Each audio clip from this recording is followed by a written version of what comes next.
안녕하세요. 다독이는 방 강가입니다. 누구나 한 번쯤 아웃사이더를 꿈꿔보셨을 텐데요. 이 세상에 나 혼자 있는 것 같고 왜 화가 나는지도 모르겠지만 엄청나게 분노가 속 안에서 끓어오르는 그 시기를 우리는 사춘기라고 말을 하는데요. 사실 살다 보면 이 사춘기는 시작일 뿐 5춘기, 6춘기가 계속해서 또 오고 방황하게 되는 것이 바로 우리의 인생이 아닐까라는 생각도 듭니다. 오늘은 이 질풍노도의 시기를 다룬 명작이죠. 제롬 데이비드 셀린저의 호밀밭의 파수꾼 준비했습니다.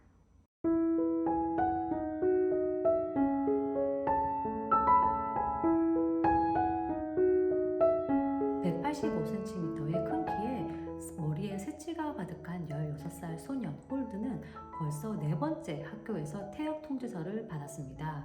이 홀든이 다니고 있는 학교는 미국의 굉장한 명문 사립학교였는데 홀든 역시도 금수저 집안의 아들이었어요. 아버지는 유명한 변호사였고 형은 시나리오 작가였습니다. 하지만 이 홀든은 성적 부진을 이유로 네 번째 퇴학을 맞았지만 사실 실상은 어떤 아이에서 어른으로 성장하는 성장통을 겪고 있었다는 것이 큽니다. 홀든이 퇴학을 당한 이야기는 작가 이 셀린저가 중학교 때 성적 부진으로 퇴학을 당했었던 이 자전적 경험을 바탕으로 하고 있습니다. 홀든에게는 퇴학 통지서가 집으로 가기까지 3일의 시간이 있었어요. 기숙사 룸메이트와 싸우고 집으로 가기 전에 여행을 해볼 심산으로 뉴욕으로 떠납니다. 이 책은 이 홀든이 뉴욕에서 겪었던 3일간의 이야기가 주 축을 이루는데요. 홀든은 뉴욕에서 마치 어른이 된 것처럼 행동해봅니다. 줄담배도 피고 술도 마셔봅니다. 그리고 또 택시기사에게 술을 권하는가 하면 매춘부를 만나게도 되는데 오히려 이 매춘부에게 돈을 뜯기고 마는 영락없는 어떤 어린아이로 묘사가 됩니다. 이런 홀든 콜필드는 굉장히 어른이 되고 싶었고 또 어른을 경멸했지만 어른들의 눈에 홀든 콜필드는 비행소년으로밖에 보이지 않았던 것이죠. 사실 이 홀든 콜필드가 만약에 주변 인물이었다면은 어쩌면 좀 배부른 소리나 하고 있는 금수저 집안의 재수없는 아이로 비춰질 수도 있지만 이 홀든 콜필드를 미워할 수 없는 것은 굉장히 순수한 영혼을 가지고 있는 그런 소년이었기 때문입니다. 이 홀든은 소년님에게 더 많은 돈을 헌금하지 않은 것을 후회하고 성인이 되어서 캐딜락을 몰기 위해서 공부를 열심히 하는 그런 친구들을 경멸했습니다. 이 홀든은 자동차보다는 말을 더 좋아했고요. 그리고 이 차에 흠집이 날까봐 전전긍긍하는 사람들과 달리 센트럴파크에 있는 오리를 걱정하는 그런 심성 착한 그런 소년이었습니다.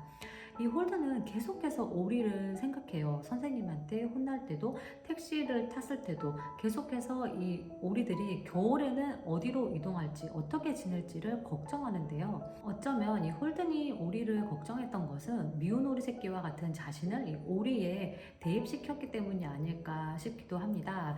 이 홀든이 오리를 걱정했던 것처럼 누군가가 자신을 생각해 주기를 바랬지만 홀든은 진정한 친구가 없었고요. 그에게 위로해 줄 수 있는 유일한 것은 다름 아닌 책이었습니다. 홀든은 책을 읽을 때만큼은 설명할 수 없는 황홀감 또 즐거움을 느꼈습니다.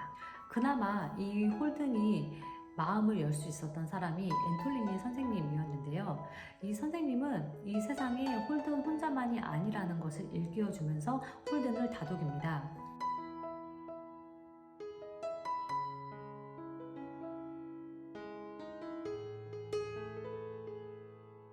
하지만 그날 밤 홀든이 잠든 사이에 홀든의 머릿결을 만지는 것을 홀든은 느꼈는데요. 오해일 수도 있고 오해가 아닐 수도 있는데 어찌됐든 약간 이상한 기운을 느끼고 밖으로 나가버립니다. 나중에 홀든은 자신이 잘못 생각한 것일 수도 있다고도 생각을 하지만 이처럼 이 책에 묘사되는 특히 어른들은 대부분이 약간 위선적인 모습으로 묘사가 됩니다. 이 모든 것에 염증을 느낀 홀든은 모든 것을 다 버리고 서부로 떠나기로 결심을 하고 떠나기 전 동생 피비를 만납니다. 오히려 이 동생이 더 어른스럽다는 느낌을 많이 주는데요. 피비는 세상에 싫어하는 것이 100만 가지는 되는 오빠에게 대체 좋아하는 것은 무엇이냐고 묻습니다. 이때 홀든이 대답한 것이 바로 이 책의 제목이기도 한 호밀밭의 파수꾼인데요. 홀든은 이 세상이 변하지 않는다면 낭떠러지기로 떨어질 수도 있는 아이들을 지켜주는 파수꾼이 되고 싶다고 이야기를 합니다. 파수꾼이 되고 싶었던 건 홀든이지만 오히려 동생 피비가 더 파수꾼이라는 인상을 받게 됩니다. 왜냐하면은 이 피비가 오빠가 떠나라는 것을 잡아주는 그런 역할을 하고 있기 때문인데요. 결국 이 홀든은 머무르는 것을 선택합니다. 사실 나중에 이 세상을 경멸했던 홀든이 과연 순수한 어른으로 자라났을까? 이런 의문을 남기면서 이 책은 마무리가 되는데요.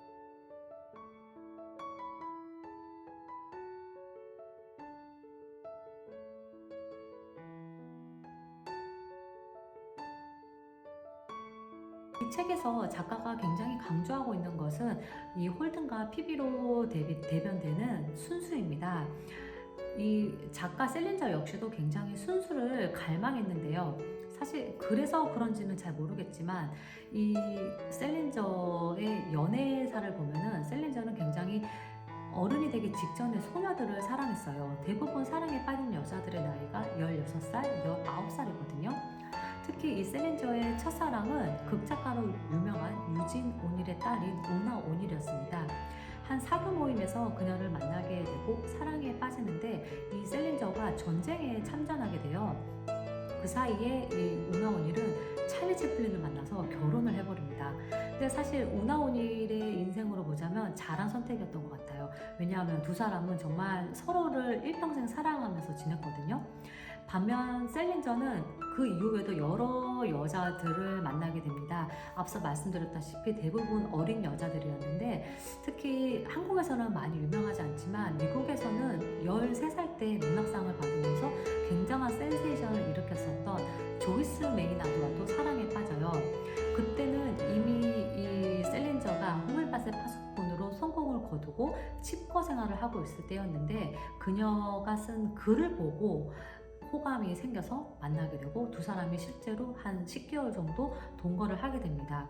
하지만 이미 대무도가 된 이 셀린저와 이제 한참 신의 작가로 성공을 앞두고 있는 이 여인 사이에는 너무나 이상의 차이가 컸기 때문에 결국에는 헤어지고 마는데 이런 두 사람의 이야기는 조이스 메이나드의 호밀밭 파수꾼을 떠나며라는 산문집에 굉장히 잘 그려져 있으니까 혹시 좀 이런 이야기가 궁금하신 분들은 참고하시면 좋을 것 같고요. 이 밖에 이 조이스 메이나드의 책은 케이트 윈슬릿이 영화로도 출연을 했었던 레이버데이도 이 한국에 또 책으로 출간이 되어 있으니까요. 한번 보시면 좋을 것 같고요. 결국 이렇게 해서 이 셀린저는 총 3번의 결혼과 2번의 이혼을 합니다. 마지막 부인과는 91살의 나이로 목숨을 다할 때까지 평생 함께 살았던 것으로 전해지는데요. 사실 이 셀린저의 삶이 조명받았던 이유는 호밀밭의 파수꾼이 엄청나게 성공한 이후에 칩거에 들어갔기 때문입니다. 작가는 세상과의 단절을 원했지만 세상은 이 작가에게 끊임없이 관심을 가집니다. 그래서 사진이 아닌 초상화로 타임지 모델에 실리기도 했었고요. 또 우체국에 잠시 들렸던 그 파파라치 사진이 고가에 팔리기도 했습니다. 이렇게 관심을 가질 수밖에 없었던 것이 존 레논을 암살했었던 암살자가 탐독했었던 책이 바로 이 책 호밀밭의 파수꾼이었고 또 유명한 뮤지션들 뭐 빌리 조엘이라든지 그린데이 같은 사람들이 이 홀든 콜필드 신드롬에 빠졌었다라고 고백을 했습니다. 또 엄청난 독서광으로 알려져 있는 빌 게이츠 역시도 단 한 권의 책을 꼽는다면 바로 이 호밀밭의 파수꾼을 꼽겠다고 해서 또 한 번 관심을 받았었는데요. 이렇게 쭉 이 호밀밭의 파수꾼을 탐독했던 사람들을 보면은 홀든 콜필드와 같은 10대가 아니라 기성세대 어른인 경우가 많아요.